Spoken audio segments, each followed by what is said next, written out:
Okay, let's unpack this. We've been given a truly fascinating and, wow, incredibly detailed set of sources today. Hmm.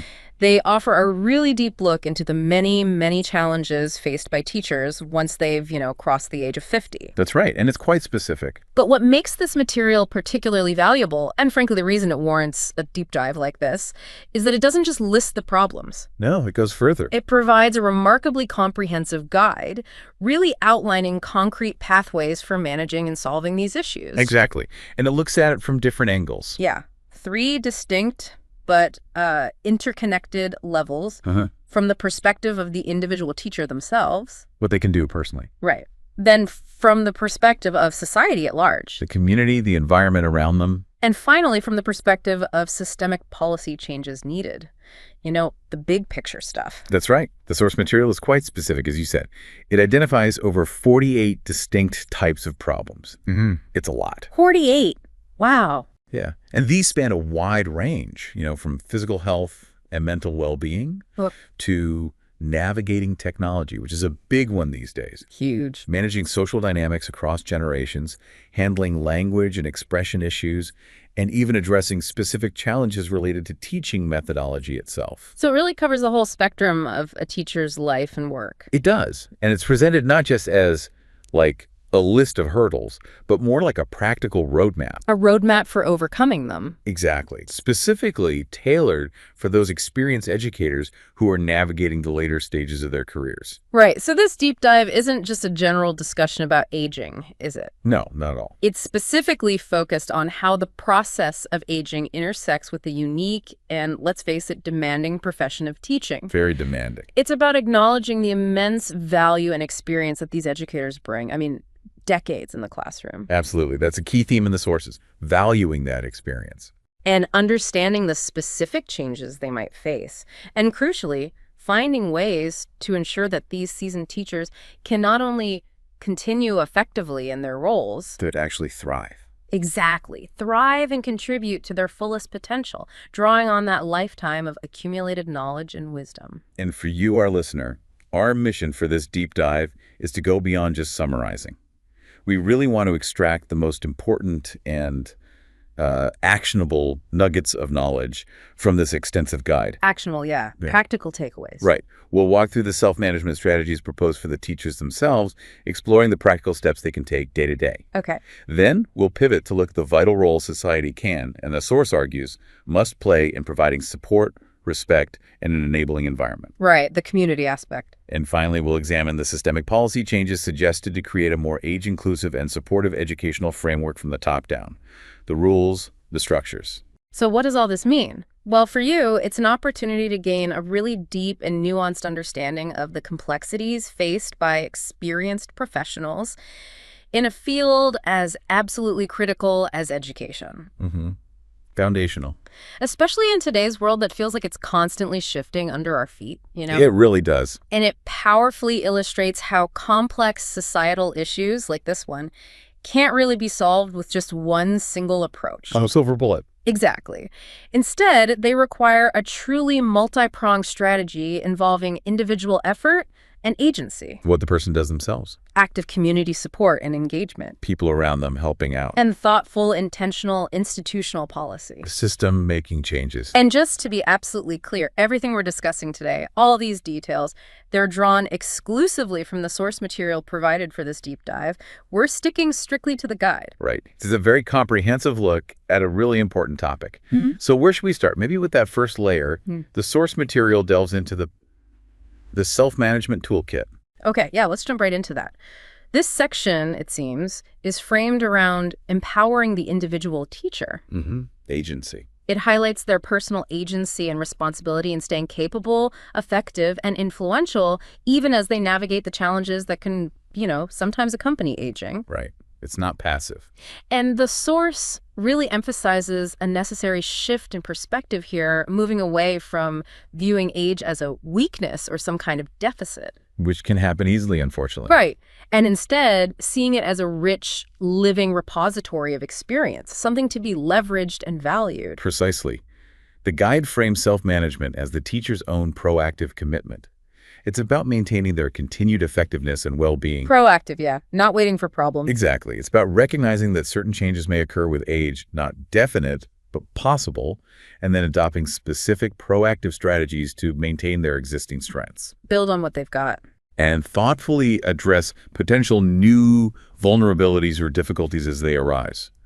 This personal commitment is presented as foundational. It's the base, really. Starting point. Yeah. It's the base upon which societal and policy support can then build effectively. Okay. And the source breaks this down into several distinct practical areas.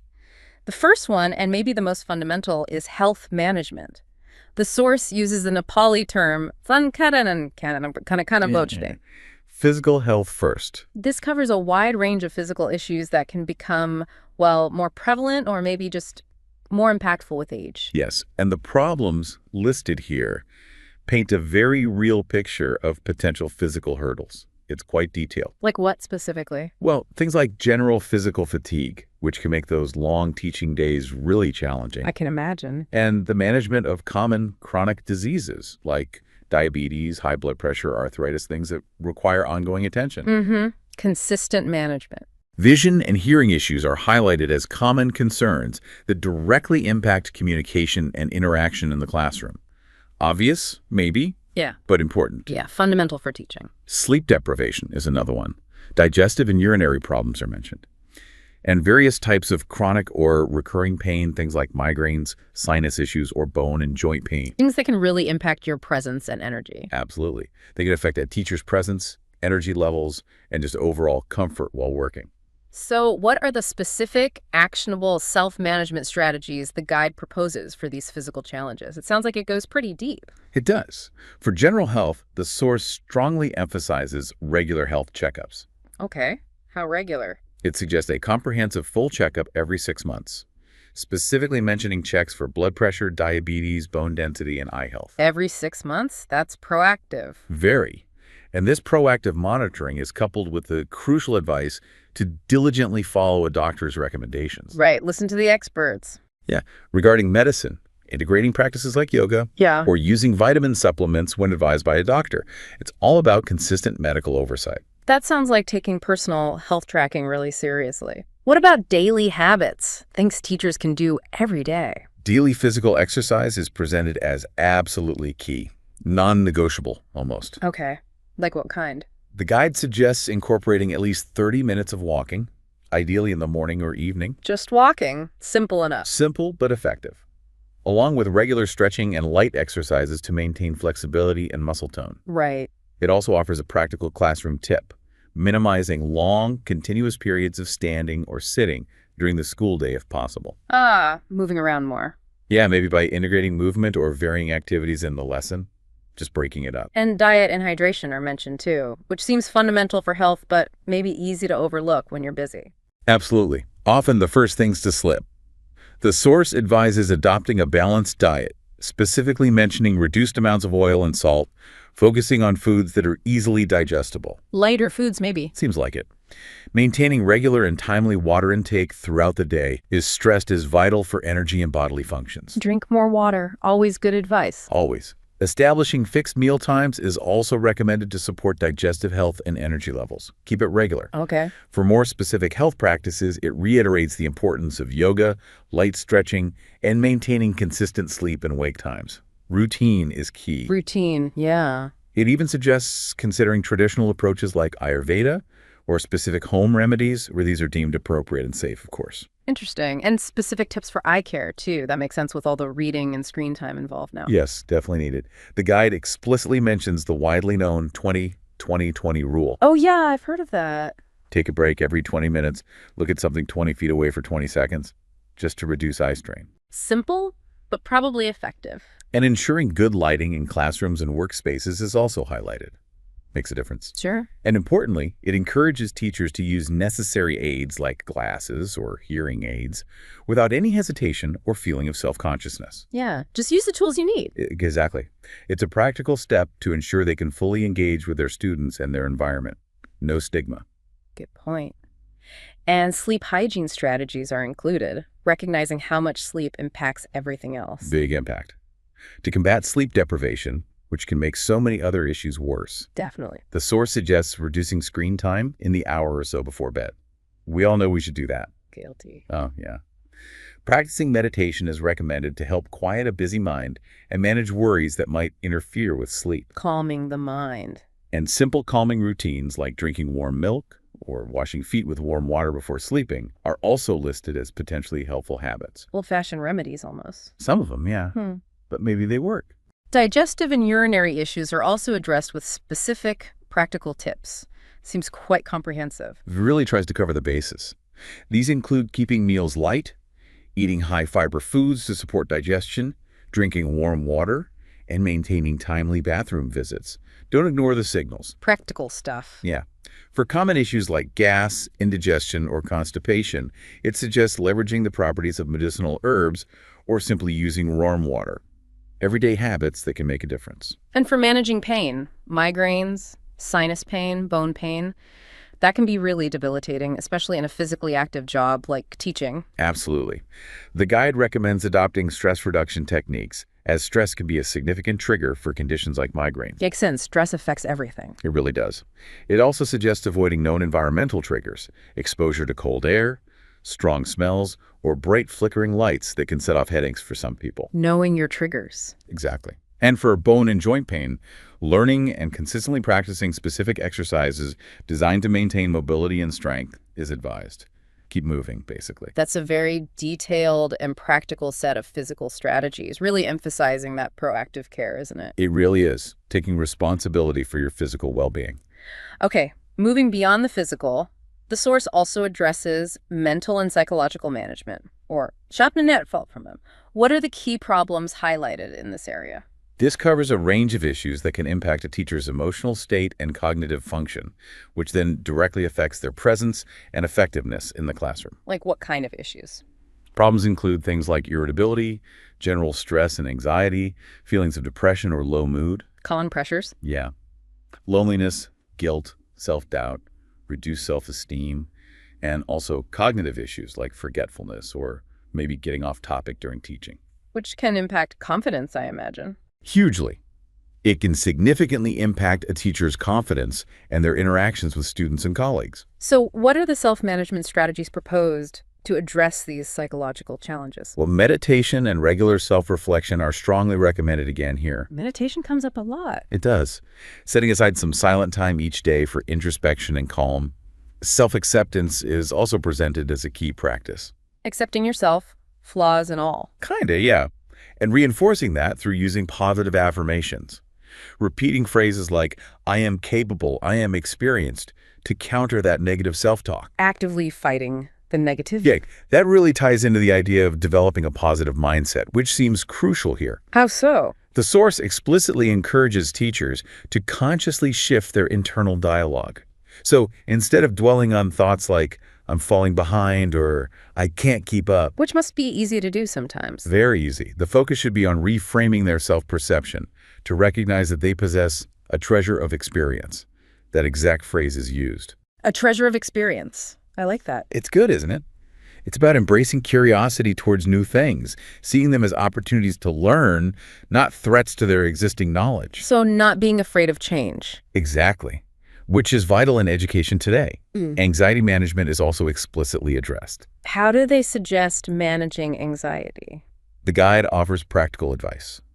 Avoid taking on too many tasks at once. Don't overload yourself, basically. Prioritize. Yeah, which can lead to feeling overwhelmed and anxious. It suggests focusing only on what is truly necessary and manageable at any given time. This selective approach helps reduce pressure and maintain a sense of control. Are there other specific mental or emotional practices suggested beyond meditation? Yes, it lists specific relaxation techniques like guided imagery or deep breathing exercises, things you can do in the moment. Okay. Interestingly, it also suggests engaging students more actively in tasks during class, perhaps as a way to share the load a bit, reduce the teacher's performance pressure maybe.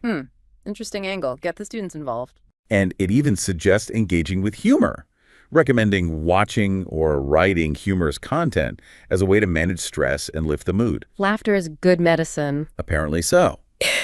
Combating loneliness also appears in this section, which might seem surprising, but teaching can sometimes feel isolating, right? especially with generational gaps. Yeah, I can see that. Surrounded by people, but maybe feeling alone.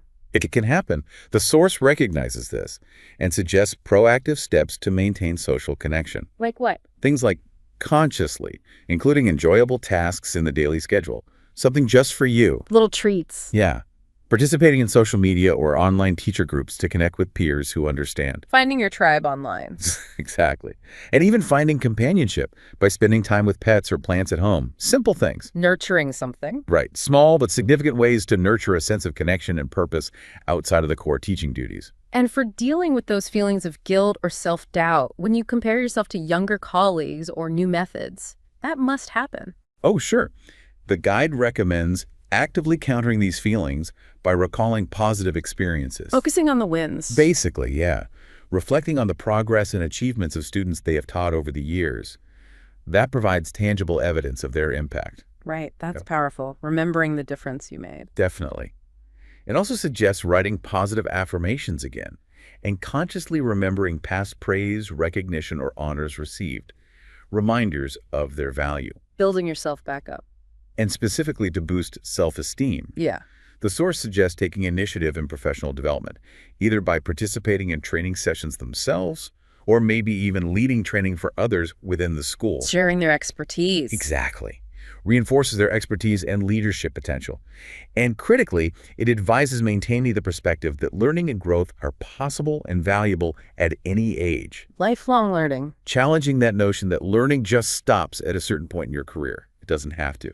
That's a powerful set of strategies for psychological well-being and self-worth. Okay, moving on. The guide tackles technology proficiency, or ALMON. This feels like a particularly relevant challenge today. Oh, absolutely. In the modern educational landscape, it's huge, regardless of age, really, but maybe feels more daunting to those who didn't grow up digital. So what are the core problems identified here in the source? Well, a general fear or apprehension regarding technology, just feeling intimidated by it. Tech anxiety. Yeah. And more specifically, difficulty in effectively using online teaching materials and platforms that have become so common, especially recently. The rapid pace of change can feel overwhelming. I get that. So how does the guide suggest teachers can manage this themselves, take ownership of their tech learning? It strongly recommends actively pursuing basic digital training. Yeah. And this isn't just about formal courses. It could involve self-directed learning, using widely available stuff, like YouTube tutorials, or just practicing independently using basic tools, Zoom, Word, Google Classroom, things they likely need to use anyway. It's hands-on. Right. Even the simple act of keeping notes on a mobile device or laptop is suggested as a way to build comfort and familiarity with digital tools and everyday tasks. Start small. And what about addressing that potential reluctance or, embarrassment about not being tech savvy, feeling like you should know this stuff? That's a key point the source addresses directly. It explicitly encourages teachers to overcome any shame or hesitation about asking for help. Just ask. Yes.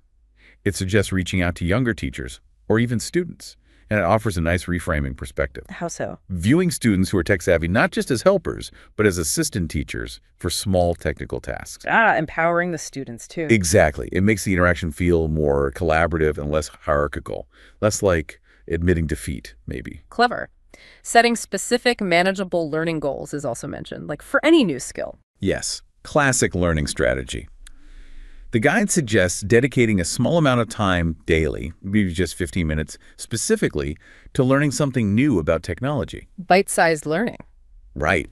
Watching teacher-specific YouTube channels that demonstrate educational tech tools, exploring simple mobile apps relevant to teaching, requesting demo classes from tech support or colleagues, all listed as practical steps. And there's a unique strategy mentioned that kind of flips the learning process, learning tech by planning to teach it. That's right. It's a really interesting idea. The act of preparing to demonstrate or teach a technology concept to students or colleagues forces you to understand it more deeply than just using it yourself. You have to really get it to explain it. Exactly. This goal-oriented approach makes the learning process more active, focused, and provides a clear motivation for mastery. It turns learning into a practical task with an immediate application. That's smart. Okay, moving on to cognitive challenges, memory and attention management. The source uses decompetent and childhood together. These can significantly impact lesson delivery, right? Oh, definitely. Classroom interaction, too. The problems listed include things like forgetfulness, which can make recalling lesson points difficult mid-flow. The blanking out. Yeah. Difficulty maintaining focus and attention during class, getting sidetracked, or drifting off topic while teaching. Getting off on tangents. And potential difficulties in making rapid decisions during lessons or interactions. Responsive teaching requires quick thinking sometimes. So what self-management strategies are recommended to mitigate these cognitive difficulties? Using external aids is a primary recommendation. Simple tools. Like what? The guide suggests using notebooks or diaries for jotting down brief notes on teaching subjects or key lesson points. Keeping a visible task list or agenda in the classroom is also suggested to help stay on track during a lesson. Visual reminders. Exactly. And using visual aids is also highlighted not just for students, but for the teacher's own benefit too. Oh, for themselves. Yeah. Creating mind maps or charts for the main points of a lesson can help organize information visually, aiding personal recall during teaching. And of course, they're great for students too. Double benefit. Right. Basic health habits come up again here in relation to cognitive function, underlining that mind-body connection. It all comes back to health, doesn't it? It often does. The guide emphasizes that ensuring sufficient sleep and adequate water intake is crucial for reducing general fatigue and improving cognitive function. Helps with forgetfulness. Sleep and water. The basics. And the source also specifically suggests reducing caffeine intake while increasing water consumption as a way to support cognitive clarity and maybe reduce anxiety that might impact focus. Less caffeine, more water. Got it. Are there specific practices suggested for actively stimulating the brain, like brain exercises? Yes, the guide lists brain-stimulating games like Sudoku or word search puzzles. Fun stuff. Keep the gray matter working. Right. It also recommends making a habit of daily book reading and practicing, summarizing what was read activities that exercise memory recall and information processing. Active reading. And using simple tools like memos or voice recordings for small things that might otherwise be forgotten is offered as a practical everyday tip. Leverage tech simply. Okay. What about strategies for staying focused and avoiding getting sidetracked during class, that tangent problem? The guide suggests a reflective practice here, writing brief analysis notes, maybe just 2 to 5 minutes after each class. Reflecting on the lesson. Yeah. This review might help identify instances where they drifted off topic and allow them to adjust their approach for the next class. Learn from it. Makes sense. Another technique mentioned is having students write short summaries at the end of a lesson, which obviously benefits the students. Sure, checks understanding. But it also implicitly helps keep the teacher focused on the main points they expect students to recall.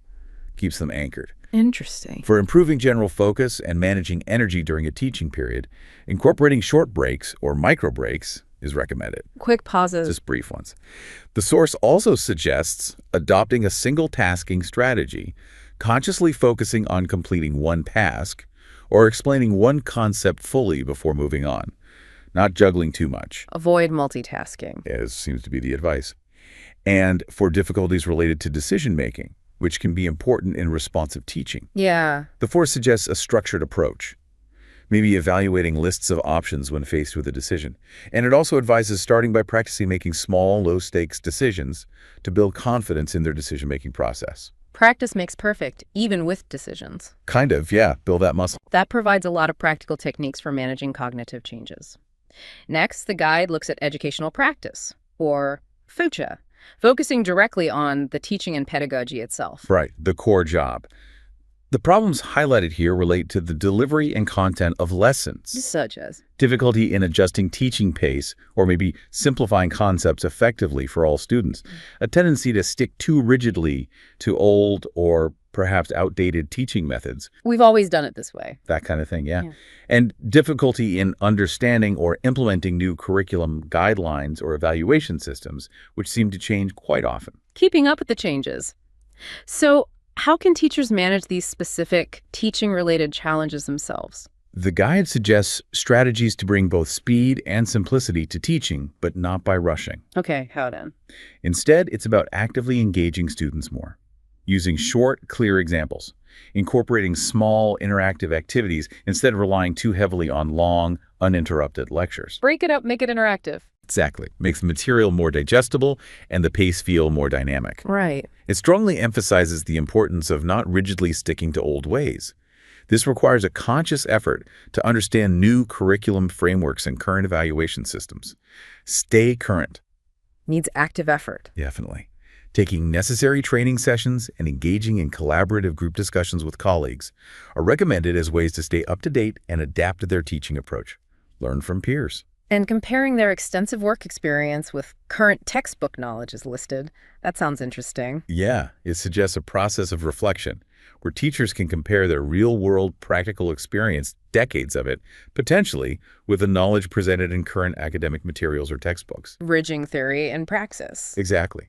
This can help them integrate real-world insights into their teaching, find new ways to explain concepts, or maybe identify areas where their approach might need updating based on current educational theory. It's a two-way street. Okay. For addressing difficulties with lesson planning, which can be time-consuming. The guide offers a practical tip. Create a flexible template for lesson plans once, and then just modify it as needed for different subjects or topics. Don't reinvent the wheel every time. Work smarter, not harder. Pretty much. Utilizing the school's existing digital files for resources, templates, or examples is also suggested to streamline the process. Use what's available. The guide also looks at communication skills, speech, and expression improvement. Or,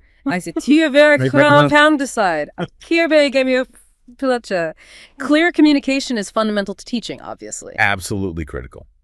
The specific problems identified here include things like repeating words unnecessarily, which can be distracting, spitting while speaking, which can happen, voice trembling or weakness, which might affect authority and clarity. Yeah, projection is important. Uncontrolled or distracting gestures, and difficulties with appropriate word choice or vocabulary. All things that can impact presence and the effectiveness of the message. So what are the self-management strategies suggested to improve these communication aspects? Well, practicing speaking aloud is recommended. Specifically looking in a mirror to observe oneself and consciously working to eliminate repetitive words or, verbal clutter. Awareness. Right. Controlling the speaking pace while addressing students is also important for clarity and comprehension. Not too fast, not too slow. Finding the right rhythm. The guide includes physical aspects too, like maintaining good oral hygiene and performing mouth and tongue exercises. Exercises, like for actors. Maybe. Staying adequately hydrated is also suggested, particularly if a dry mouth is contributing to speaking difficulties. And practicing pronunciation, perhaps using tongue twisters, is listed as a way to improve articulation. Tongue twisters, okay. There are a couple of very specific physical tips mentioned too, related to posture and even props. Props, really? Yeah, the source suggests speaking while facing forward towards the audience, which ensures clarity. Makes sense. Sure. And quite interestingly, it mentions carrying a small bag or object while speaking. Why would that help? The source doesn't elaborate much, but maybe it helps manage posture. Gives restless hands something to do. Or maybe just serves as a grounding object. Hard to say for sure, but it's in there. Interesting detail. For issues related to voice weakness or trembling, deep breathing exercises are recommended. Improve breath control and vocal support. Diaphragmatic breathing, maybe? Could be. Practicing speaking in small, less intimidating groups before addressing a full class is also suggested. Build confidence gradually. Okay. What about gestures? Uncontrolled gestures. For that, the guide suggests self-evaluation. Maybe recording oneself teaching with permission, of course, and watching the video later to identify distracting mannerisms. Seeing yourself as others see you. Exactly. It also emphasizes creating an environment where teachers are open to receiving constructive feedback from students or colleagues about their communication style. Be open to input. That takes courage. It does. And for improving word choice and expression, practicing using one new word correctly in conversation or teaching daily is a suggested exercise. Expand vocabulary gradually. One word a day. And integrating local language or cultural references into teaching where appropriate can also help enhance connection and communication richness. Make it relevant. Next, the guide addresses the social and generational gap. Or, this feels increasingly relevant with more age diversity everywhere. Absolutely. In both the student body and the teaching staff. The problems mentioned are the inherent generation gap between older teachers and younger students or colleagues. The different worlds they grew up in. Right. A potential feeling of increasing distance from students, maybe less frequent dialogue and collaboration with younger colleagues. Feeling out of the loop. Yeah. and the emotional impact of negativity that can arise from criticism or perceived comparison to younger staff. Ouch. That sounds tough.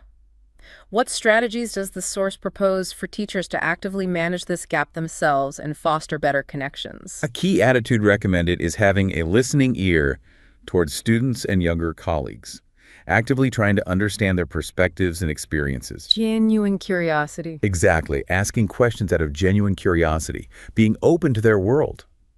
Adopting an I can learn too perspective is framed as vital for bridging the gap, demonstrating humility and openness to new ideas. Not acting like you know everything. Pretty much. Collaboration is strongly encouraged. How? Could involve forming working groups with younger teachers, explicitly aiming to combine the senior teacher's experience and pedagogical wisdom with the younger teacher's fluency in technology and contemporary culture.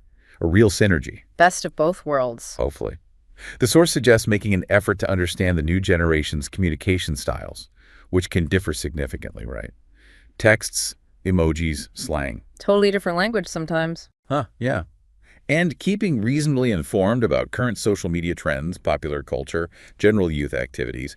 Just having some shared understanding can help build rapport. Being aware. Connecting with students outside the formal lesson structure is also mentioned as a way to build rapport. Like how?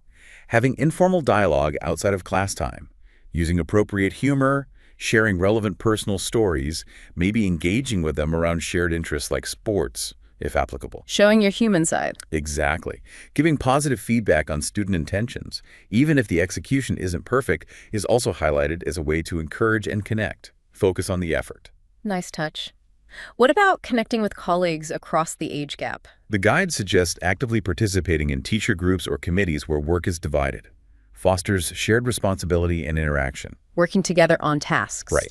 And taking the initiative to propose or participate in mutual training or workshops with colleagues of different ages is also a great way to collaborate and learn together. Peer learning. And handling negativity, that criticism or comparison issue. Yeah, how?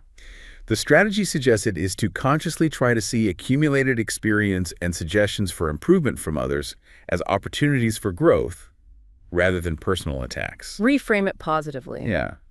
And practicing responding to feedback in a positive, constructive way is also recommended. Easier said than done sometimes, but important. True.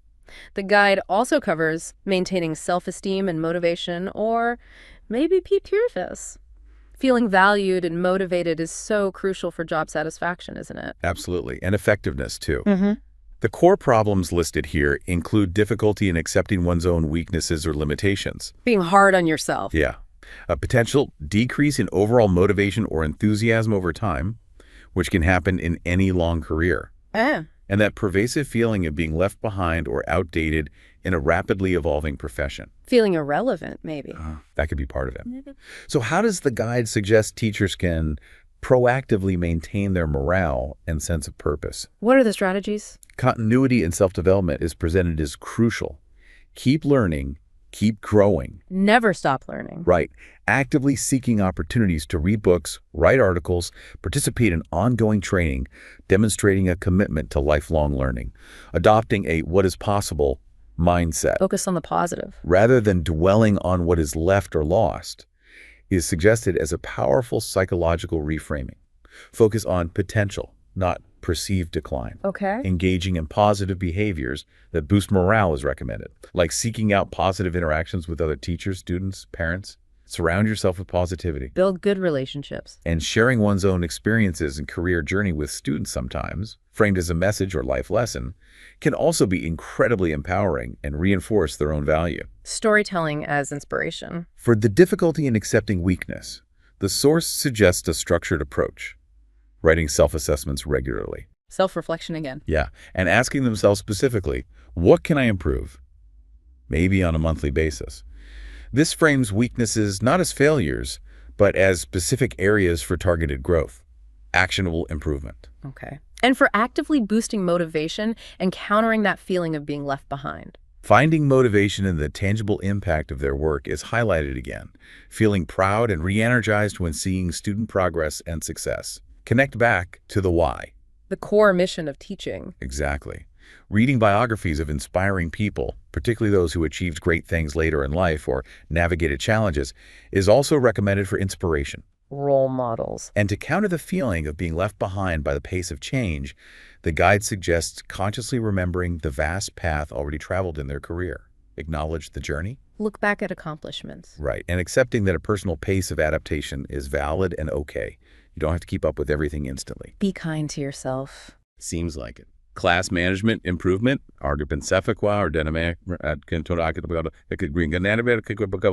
in another very practical area addressed. Effective class management is so fundamental. Absolutely. What are the specific problems cited here? These include general difficulties in maintaining class control and order, maybe an inability to respond effectively or appropriately to discipline problems when they arise. Knowing what to do in the moment. Right.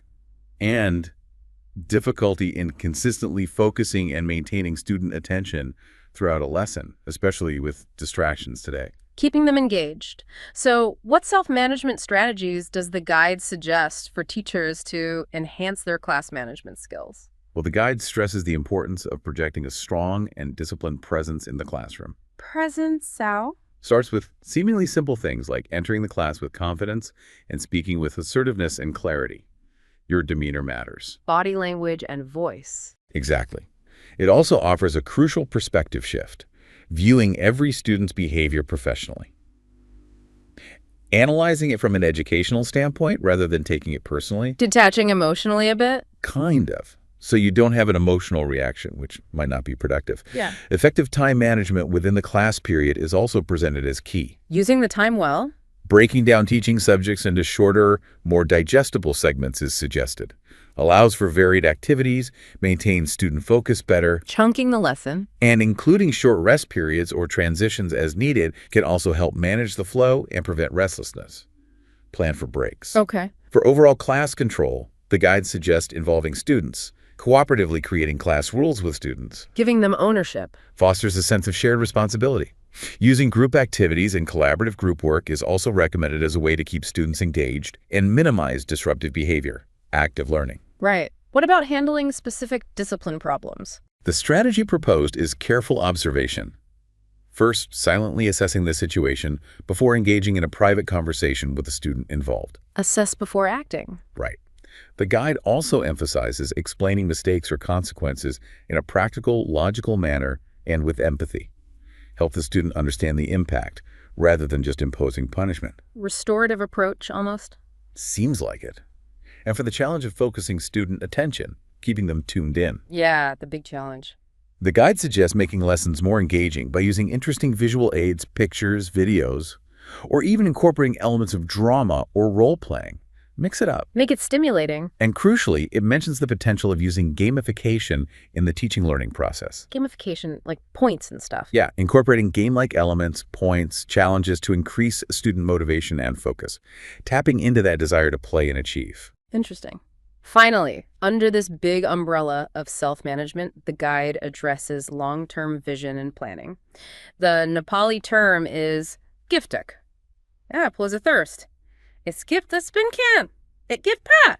And you gonna get this again, looking beyond the day-to-day. Right. Towards retirement and beyond. Yeah. What are the problems teachers might face as they look towards that stage? Well, the source lists a significant fear of losing purpose or identity after retirement. Who am I if I'm not a teacher? That's a big one for many professions. Thoughts of potentially leaving the profession prematurely due to current challenges? Just feeling burnt out. Wanting to get out early. And financial stress related to planning for future security without that regular teaching salary. Big practical concern. Very practical. So what strategies does the guide propose for teachers to proactively address these long-term concerns and plan for a fulfilling future? What's the advice? A major focus is on planning to stay professionally active and engaged after formal retirement, finding new ways to contribute. Like how? Consulting. Exactly. The source lists roles like working as a consultant, providing training sessions, writing books or educational materials, tutoring students, offering educational guidance, or even engaging in digital teaching through online platforms.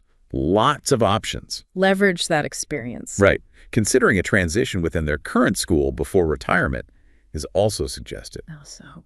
Potentially becoming a guide teacher or mentor to younger staff or students, leveraging their experience in a different, maybe less demanding capacity within the school system. Passing on the knowledge. Framing the teaching profession itself as a lifestyle, rather than just a time-bound job, seems to be a philosophical approach recommended here. What does that mean, a lifestyle? It's about seeing teaching as integral to their identity and purpose, something that can continue to be expressed and contribute value even after formal employment ends. It's part of who you are. Not just what you do for a paycheck.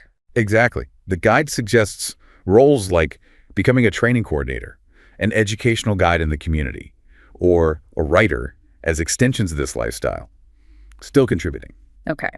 And for the very practical concern of financial stress, money worries. The guide recommends creating detailed expenditure and income management tables. Get a clear picture of the finances. Budgeting? Yeah, basic but essential. It also strongly encourages seeking out alternative income sources before retirement. Don't wait until you retire. Right. Things like writing textbooks, offering tutoring services, or developing and selling online courses. Build financial security and diversify income streams early. Proactive financial planning. That is an incredibly thorough and practical list of self-management strategies. Wow. Covers everything from aches and pains to long-term purpose and finances. It really does. And the source wraps up this whole section with a really powerful statement that kind of encapsulates its perspective, doesn't it? It does. It reiterates that aging is not a weakness. It is a living repository of experienced pedagogy. That phrase again, living repository of experienced pedagogy. It's so good. It is. It really reframes the whole issue. And it concludes this section by emphasizing that it is genuinely possible for senior teachers to remain updated, maintain enthusiasm, stay practical in their approach, and keep your teaching clear and simple. How? Through continuous personal practice, dedication to their craft, and genuine self-acceptance of their journey. It takes effort, but it's possible. That's such a vital message. The individual has significant agency in navigating these challenges, huge role to play. Absolutely. Yep. But as the sources make very clear, the responsibility doesn't rest solely on the teacher's shoulders. Right. Can't all be on them. No. And that brings us perfectly to the second major section, focusing on society's role, creating an enabling environment. Okay, shifting focus outwards now. Yes. The source analyzes how society as a whole, Yeah. the community, parents, students, media, can understand, support, and actively contribute to solving the problems faced by older teachers. So what's the focus here? The focus is on fostering support, respect, inclusion, active participation, and just general sensitivity towards experienced educators, creating the right atmosphere. Okay. And what's the core idea behind this societal role? The core idea underpinning this section is the need for a fundamental shift in society's perspective, a real change in attitude. How so? Instead of viewing teachers over 50 potentially as, a burden or less capable or outdated. Negative stereotypes. Right. Society needs to recognize and actively appreciate them as invaluable representatives of knowledge, culture, and discipline, seeing their age not as a limitation, but as a testament to their enduring value and contribution. Flipping the script on aging in the profession. Exactly. So, according to the source, what are the key areas where societal action is needed to create this enabling environment? The first area mentioned is creating an environment of mental and social respect. The source uses Nagnat Clay respect. That just seems fundamental. How is that achieved? The proposed solution is quite direct. Society must genuinely respect senior teachers as a source of accumulated experience. That phrase comes up again. It's a key concept. It is. They should be seen as individuals refined and enriched by life's journey and decades in the classroom, rather than debilitated or diminished by age. And what specific measures does the source suggest society can implement to actually cultivate this respect, make it real? It lists concrete actions. Things like organizing Senior Teacher Appreciation Day events at local or school levels, publicly acknowledging their contributions. Celebrating them. Yeah. It suggests leveraging media, newspapers, radio, social media to create positive content highlighting their stories, their impact, their dedication. Tell their stories. Positive representation. And importantly, it calls for actively educating younger generation students and also parents on the crucial idea that these are experienced teachers, not old. Changing the narrative. Exactly. Reframing age as expertise. Next, the source discusses the importance of fostering inclusive and intergenerational behavior, or kanatya-sorido, within the school and the wider community. Okay. Bridging those generational gaps. How does society encourage that positive interaction across age groups? The solution is rooted in viewing the generation gap not as a source of conflict or distance, but as a potential bridge for mutual learning and understanding. An opportunity, not a problem. Right. It's about creating intentional opportunities for younger and older generations within the educational sphere to connect and learn from each other. And what measures are proposed to help build this bridge in practice? How do you actually do that? Well, the source suggests ideas like implementing structured teacher-peer training campaigns. Peer training. Yeah, where younger and senior teachers are explicitly paired up or grouped to collaborate and share skills. Senior teachers sharing pedagogical wisdom, younger teachers maybe sharing tech skills, that kind of exchange. Mutual mentoring. Exactly. Organizing experience sharing sessions within schools provides a more formal setting for that valuable knowledge transfer. Let the experienced teachers share what they know. Formalizing the sharing. The source also suggests integrating programs into the curriculum itself, perhaps through moral education classes or specific school assignments, that teach students empathetic behavior and respect toward older teachers. Start young. Building empathy in students. Ease of access to public services, or Empavanagopangsalel is identified as another practical area where society's advocacy is crucial. Access to services, what does that involve? Yes, the solution here is for society communities, parent groups, to actively advocate for and support the provision of special convenient facilities for teachers over 50. Where? In various public spaces they frequent, including schools, obviously, but also health centers and public transport. Recognizing that physical accessibility might become more important with age. Making things easier to navigate. What specific measures could this involve, according to the guide? It suggests coordinating with local government bodies to establish initiatives like a senior teacher health card, offering priority access or discounts, or broader, special concession programs. Practical benefits. Parent groups could play a vital role in advocating for and supporting improvements to school building accessibility. Things like ensuring clean and accessible toilets, manageable stairs, or even lifts where possible, and appropriate ergonomic furniture. Making the workplace physically supportive. Right. The source also suggests society advocating for transfer policies, we'll get more into policy later, but advocating for policies that allow teachers to move to locations that avoid long, difficult, or risky commutes as they get older. Community support for policy change. Okay. Emotional and community support systems, or are also deemed vital. The human side of support. Very much so. The solution presented is for society to actively see teachers, not just as employees, but as a source of inspiration within the community. Inspiration. And to stand by them, offering support and solidarity when they face personal or professional difficulties, having their back. How can the community translate this supportive attitude into practical action? What does that look like? The source suggests community activists or local development committees could organize group gatherings, social events, or specific motivation programs aimed at supporting teachers' mental health and emotional balance, bringing people together. Community events? And for retired teachers, maintaining social connections is highlighted as really important, suggesting events like teacher experience sharing gatherings to keep them connected to their peers and the educational community after they leave the classroom. Preventing isolation after retirement. Exactly. Society is also seen as having a role in technology and information support, or helping bridge that digital divide we talked about earlier. Right. How can society help with tech? The solution here is centered on the younger, more digitally native generation, actively creating an environment that makes it easier for senior teachers to become comfortable and proficient with technology. It's about peer-to-peer or community-based support, youth helping elders. Harnessing the skills of the young. And what practical measures could this involve? Ideas include students, youth associations, or local clubs running digital teacher assistance programs. Like tech support clubs. Kind of, yeah. Could be informal or structured sessions focused on teaching practical skills using smartphones for educational purposes, operating projectors, creating presentations, whatever is needed. Real-world skills. The source also suggests local IT-savvy youth, offering help with technical equipment installation or providing one-on-one training, maybe even at teachers' homes, making tech support more accessible and less intimidating. Bringing the help to them. Improving social perspective based on values and ethics, or sounds like a really fundamental shift in cultural attitudes towards the whole teaching profession, maybe. It is. It's broader. The solution is about strengthening society's overall value system to foster a more respectful and appreciative perspective towards teachers in general. Raising the status of teaching. Seems like it.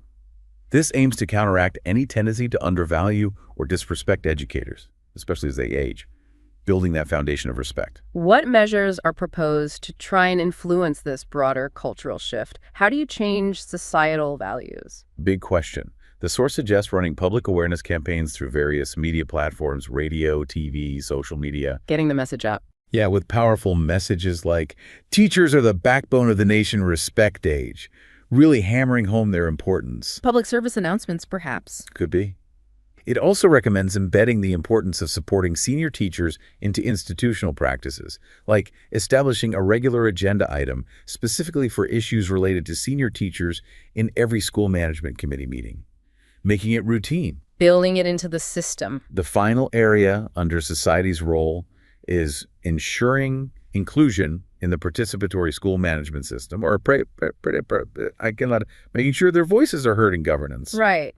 How is that achieved? The solution here is to actively ensure that teachers over 50 are included and participate meaningfully in various school governance and decision-making bodies. Like which bodies? School management committees, parent committee representatives, education committee discussions, wherever decisions are made. So how is this practical inclusion facilitated? What needs to happen? It involves ensuring their explicit right to give opinions and contribute their perspectives in decision-making processes. Not just being present, but being listened to. Having a real voice. Right.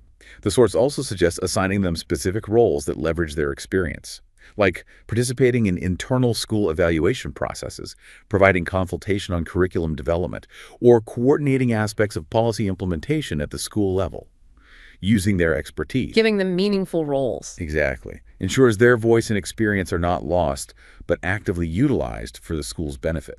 That covers the significant role society is called upon to play. It's quite a list of responsibilities for the community. It is. And the source concludes this section with a clear statement about the consequences if this societal support is lacking. It's a warning, almost. What does it say? It states that the problems faced by these teachers will inevitably deepen and become harder to solve if society's perspective and behavior don't shift. Things will get worse without community buy-in. So societal attitude is crucial. Crucial. It reiterates that finding collective solutions requires shared collaboration. It's a joint effort involving local government, the wider community, the school administration, parents, and students working together. Everyone has a role. Truly presented as a shared responsibility, not just something for the teachers or the policymakers to handle alone. It takes a village, as they say. Which brings us neatly to the third and final major section of this guide, policy interventions, systemic solutions. Right. Moving up to the highest level. This is where the focus shifts to the concrete, long-term, and structural measures that need to come from higher-level policymakers and institutions. Like ministries, commissions. Yeah, bodies like the Ministry of Education, local government authorities, the Teacher Service Commission, national planning commissions.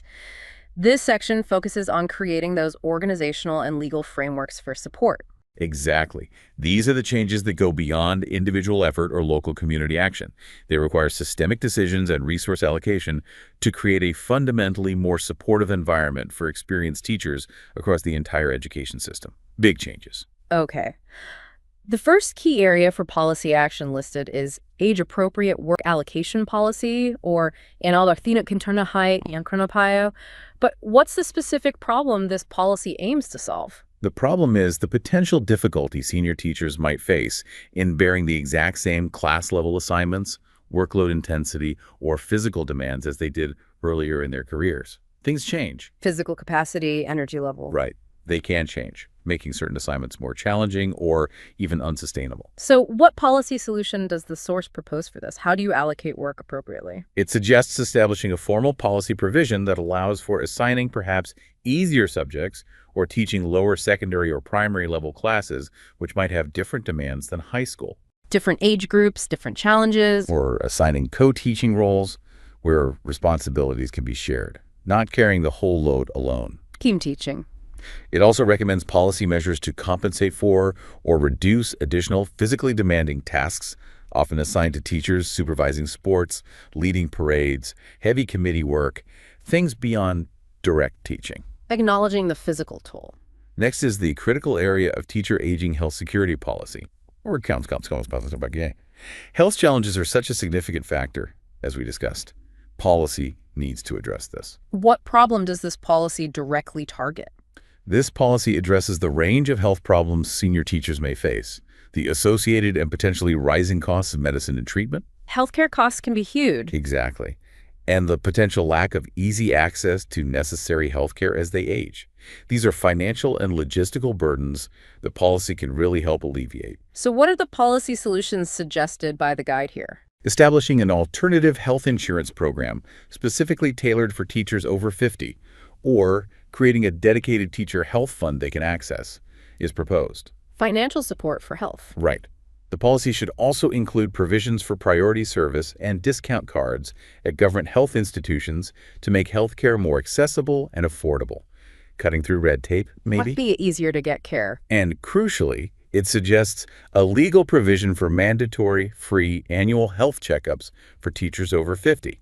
Ensure early detection and preventative care is happening. Building checkups into the system. Technology literacy and digital assistant policy, or confirm per voices, because how hard these per beyond tech chang seems like a really necessary policy given our earlier discussion about tech challenges.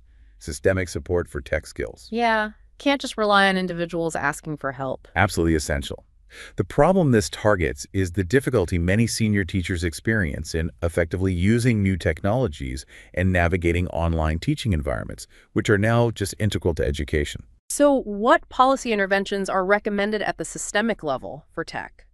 Making special, mandatory ICT training programs available for teachers age 45 and above is suggested. Start the upskilling early. Mandatory training. And the force emphasizes this training should be delivered in simple, accessible language. No jargon. Ideally, using local trainers who understand the specific context. Tailored training.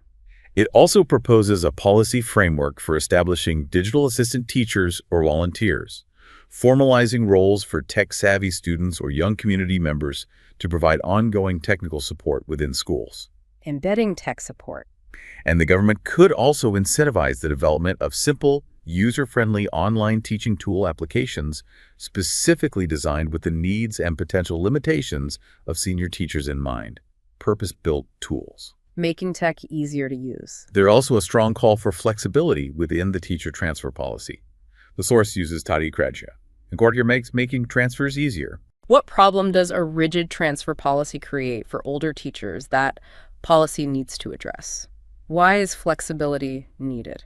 Teachers may find themselves assigned to or unable to leave very remote, geographically challenging, or potentially risky locations due to strict transfer rules. Right. They get stuck there. Right. After a certain age, staying in such locations can become really difficult due to health conditions, family responsibilities back home, or just reduced physical stamina for difficult commutes. Life circumstances change. So how should policy address this to support them? The source recommends granting teachers the right to a voluntary transfer after reaching the age of 50, with priority given to their request, without necessarily needing detailed, specific reasons beyond age and preference. Respecting their choice more. Seems like it. Implementing more human-centered transfer criteria is also crucial, basing decisions not just on seniority or vacancies, but also on factors like the teacher's health status, the distance of the posting from their home and family, and specific family situations. Look at the whole person. A more compassionate policy. Retraining in counseling policy, or Bayagana counseling policy, or Bayagana line connects back to the mental and emotional well-being issues we discussed earlier, but tackles it at a systemic level. Right, providing support structures. Exactly. The problem targeted here is that potential decrease in self-esteem, increased mental pressure from change, tech, generational gaps, and that general sense of uncertainty or even obsolescence felt by some senior teachers.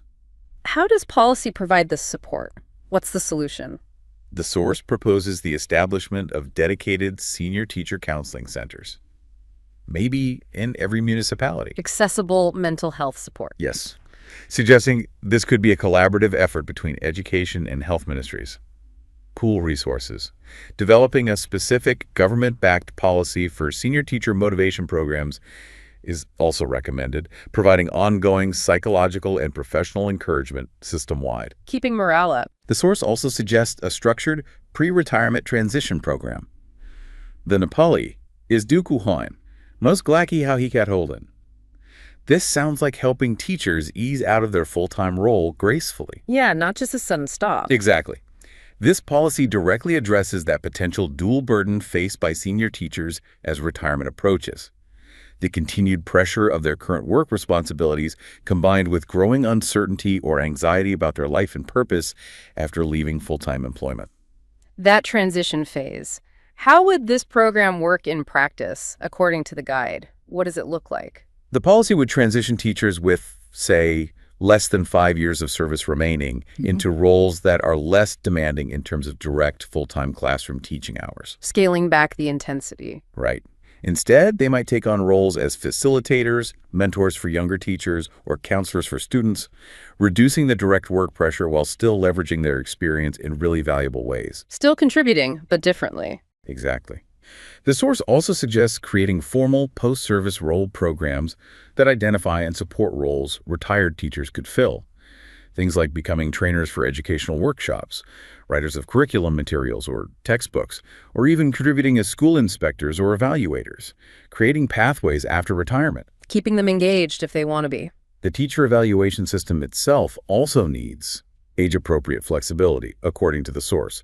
Multi-high-dial doesn't fit all in evaluation. Right. Applying the same rigid standards to everyone might not be fair or effective. What's the specific problem identified? The problem is that traditional strict evaluation standards are often applied uniformly to teachers of all age groups. This might not adequately capture or value the specific contributions and strengths that experienced teachers bring, potentially disadvantaging them. They might excel in different ways. Exactly. Ways not measured by standard metrics, focus perhaps more on energy or new initiatives. So what adjustments are recommended in evaluation policy to make it more inclusive of senior teachers' contributions? The source suggests revising evaluation indicators to give high recognition to factors like the teacher's accumulated experience itself. Valuing experience explicitly. Yes. Also, their contribution to the school community and society mentoring, community projects, their role in school management, their efforts in community coordination, broader contributions. Looking beyond just classroom performance metrics. Right. It also explicitly recommends prioritizing the evaluation of intellectual contribution and pedagogical wisdom over purely physical activity or energy levels for teachers over 50.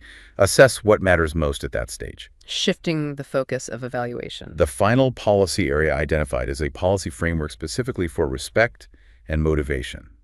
The Nepali is KBLKD Evanran, formalizing respect through policy. What's the problem this policy aims to counteract? It's that tendency, sometimes seen institutionally or culturally, to sideline, undervalue, or overlook teachers who have reached older age, despite their years of dedicated service and wealth of experience, basically being put out to pasture. Preventing experienced teachers from being marginalized. Exactly. And what is the proposed policy solution to ensure their continued recognition and motivation? How does policy do that? The source suggests establishing a formal senior teacher contribution honor policy, making appreciation official. Like awards or something. Yeah, this would include legal provisions for honoring teachers who have completed significant lengths of service, say 25 or 30 years, with recognition at national, provincial, or local levels. Public ceremonies, perhaps? Formal recognition. The policy should also support efforts to formally document and preserve their contributions through mediums like souvenirs, official certificates, maybe documentaries about their careers, or inclusion in annual school or district publications, making sure their legacy is recognized and celebrated. Leaving a record of their contribution. That comprehensively covers the policy interventions proposed in the source material. It's a really thorough vision for systemic change. It really is. And the source concludes this final section with another powerful statement about the value of these experienced educators, doesn't it? It does. It really highlights the immense value they represent for the whole system. What's the final word on policy? It states that the long experience, dedication, and cumulative knowledge of teachers over the age of 50 is not just individual achievement, but constitutes national capital. National capital, that's a strong term. It is a valuable resource for the country's educational system and its future. The source emphasizes that proper policy management, which means addressing potential age-related weaknesses through strategic support, not ignoring them, can make the entire teaching profession more sustainable. Keep people in the profession longer. More attractive and more inspiring for future generations. Policy, it concludes, must be guided by principles of valuing experience, sensitivity to changing needs, supporting literacy, especially technological, ensuring inclusion, and creating ongoing opportunities for contribution. A whole philosophy for policy. Wow. So we've certainly taken a deep dive today, a really deep dive, exploring this comprehensive guide for teachers over 50 and the multifaceted challenges they face. We really covered a lot of ground. We've seen how the source material provides this really structured breakdown of solutions across 3 interconnected layers. First, those essential steps teachers can take themselves through proactive self-management. Right, taking personal responsibility and action, covering health, mind, skills, planning, everything. Then the vital role society plays, providing the necessary environment of respect, support, and inclusion, really shifting the perception of age from a burden to an asset. The community stepping up, creating that supportive atmosphere, bridging gaps, offering practical help. It takes collective effort. And finally, those crucial systemic changes that need to be implemented by policymakers, creating a supportive and adaptive framework where experienced educators are not just retained, but can genuinely flourish and continue contributing their invaluable expertise. Yeah, the top-down changes. Policies on workload, health, tech support, transfers, evaluation, retirement transitions, and just basic respect and recognition built into the system. So for you, our listener, hopefully understanding all this isn't just about the teaching profession, although that's obviously critical. No, it has broader relevance, I think. Right. It sheds light on the realities faced by experienced professionals in any field today, highlighting the value they bring and the nuanced support they might need in a world of such rapid change. Absolutely. The themes of adapting to technology, managing health, navigating generational dynamics, maintaining motivation, these resonate across many professions. And it serves as a really powerful case study demonstrating how complex societal issues, whether it's in education, healthcare, industry, wherever, often require that multifaceted response. You need to harmonize individual effort, community engagement, and intentional institutional policy. Yeah. You can't just rely on one. Definitely illustrates that interconnectedness. You need all 3 legs of the stool for it to be stable. Individual, societal, and policy action working together. It certainly makes you pause and think, doesn't it, about how we as a society and within our own professions value and support the accumulation of experience over time. Do we really value wisdom? That's a good question. How do we ensure that wisdom and expertise aren't just acknowledged in theory, paid lip service, Right. but are actively leveraged and nurtured in practice? How do we keep experienced people engaged, motivated, and contributing their best? And perhaps a final provocative thought to leave you with, building on the insights from these sources we've explored today. If we truly commit to implementing the kinds of strategies outlined here, if individuals really embrace that self-development and self-care, if society genuinely cultivates respect and practical support, and if policymakers enact these thoughtful, age-inclusive policies. That's all those pieces fall into place. Yeah, if we actually did all that, how profoundly could we not only enhance the final years of experienced teachers' careers, making them more fulfilling and effective, but how could we also potentially transform the entire educational landscape, ensuring that that living repository of experienced pedagogy truly enriches the learning of every single future student? That's a powerful thought. Investing in experienced teachers is really an investment in the future generation. It's not just about the individual teacher, it's about the quality of education as a whole. A powerful vision for the future of education, indeed. Thank you so much for joining us for this deep dive into the world of experienced educators and the comprehensive pathways laid out in these sources for supporting them.